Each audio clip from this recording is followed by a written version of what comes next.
Hi everyone, Mike here. I want to do two main things this week. First, I'm going to give a little plug for reading philosophy and give you a couple of hints of how to do that. And second, I'm going to do a lightning round of the questions that you asked me in the class poll that I just posted this week. You asked a bunch of them, and I'll try to go through not all of them, but a good chunk of them. So first, let me say that reading philosophy is very, very different than reading other things. First of all, many of the philosophers wrote a long time ago, sometimes thousands of years ago. And it's important to slow down and realize this.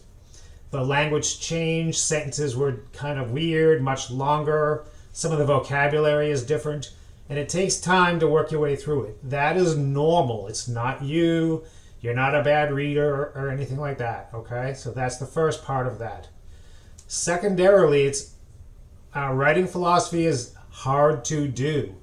If you're trying to discuss ethics and create an ethical system that can work for every single ethical problem, that's a really, really hard problem. And to try and do that is not easy to do, much less writing it down to make it clear for someone to read hundreds of years later, okay? So with that in mind, that's the first part, that the language is kind of hard, and also just writing philosophy is kind of hard.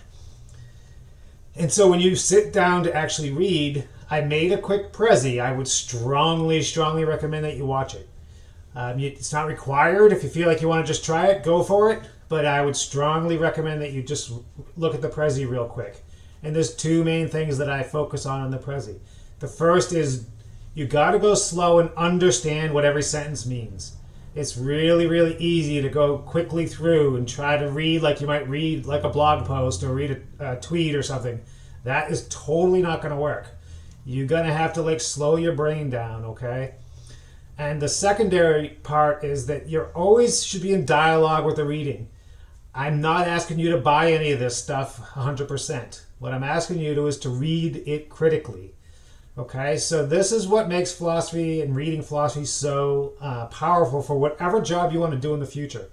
When you have to slow down, you have to take your time, you have to deal with really hard issues, really hard writing, really hard concepts, and then at the same time go, is that right? What happens to your brain is kind of magical. It really does make your brain change in some amazing ways that becomes useful no matter what you're going to do in the future. Okay, so that's the first part. So go watch the Prezi. If you have any questions or if you're reading through, remember, text me. You can always text me. I'll put the number up there again. And so then I want to do a little lightning round. So I'm going to have to keep looking down because I wrote them down. I don't remember all the questions. Okay, so the first question someone asked was, do I like Coke or Cherry Coke? And really, I don't like either of those. I might occasionally have a Diet Coke, but those are too many calories. I don't like them. Someone asked, do I believe in witches? Absolutely not. No way. I don't believe in any of that made up stuff. Sorry. Someone asked, I asked you how ethical you are, and someone asked me the same question, which is only fair. And what I would say is I'm relatively ethical. I try to be ethical. I'm far from perfect. I occasionally make mistakes, but I have been getting better over my life. I'm old. And so I think that's good progress. I don't really believe in absolute good or absolute evil. I think those are just made up concepts. But I think if you're always trying to do better and you're always trying to keep ethics at the forefront of your mind, then you're basically an ethical person. Doesn't mean you're perfect. It means you're trying all the time. So that's what I try to do. There was a bunch of questions about philosophy, why I started, why I like it, that kind of thing. I'm going to save that to the last.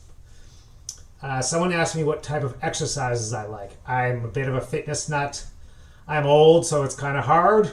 But probably my favorite exercises are full body style exercises, like power cleans, front squats, things like that. Occasionally deadlifts, although I do that with a trap bar now. If you don't know what that is, it's okay.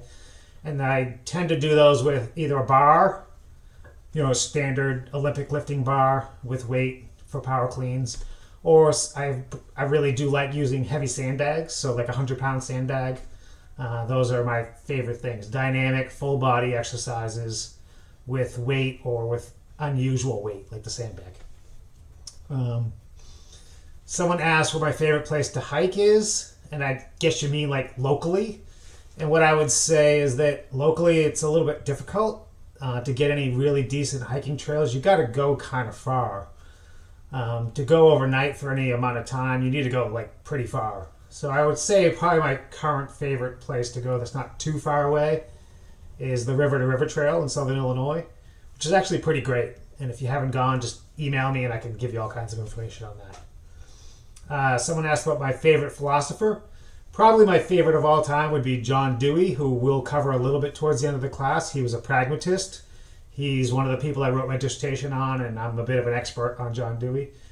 I also like David Hume. He doesn't really come up that much in this class, but in my intro class, he comes up quite a bit. And if you're interested in him, a good essay is On Miracles, where he'll talk about witches and stuff like that. And probably they're both old white dudes, so probably my favorite current philosopher is a woman named Patricia Churchland, who I think very nicely mixes neuroscience, science, and ethics together in a really great way. And she's probably my current favorite of people that are alive right now. All right, so several people asked a variation on why did I go into philosophy, why do I love philosophy, that type of a thing. And so what I would say is I went into philosophy kind of on purpose. I had a bunch of other careers before I started. I was in the military, I was a truck driver, I was an HVAC person, I worked with computers, I did a bunch of things. I didn't really like any of them. I didn't like that whole world of where your job is just making money. I just don't like that. I wanted a job where I could make a difference.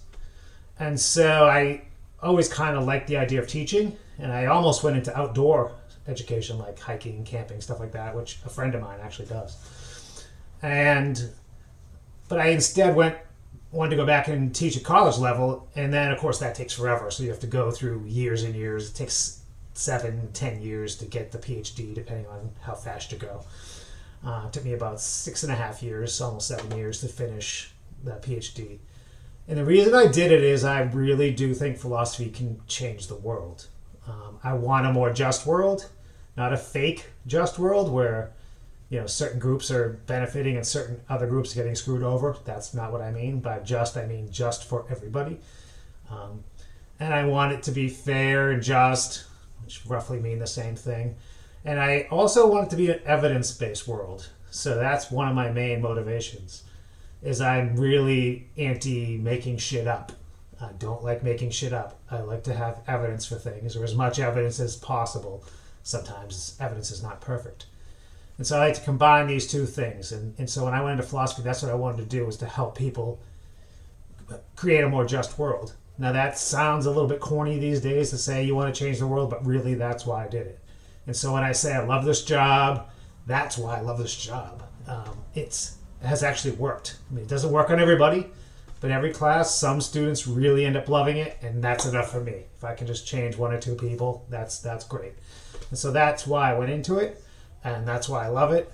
And hopefully that answers your questions. There was a few others I think I just skipped, but anyways, that's good enough. So remember, for this week, the philosophical reading is very, very different. It's going to take time. If you try to rush it the last 10 minutes, you won't pull it off.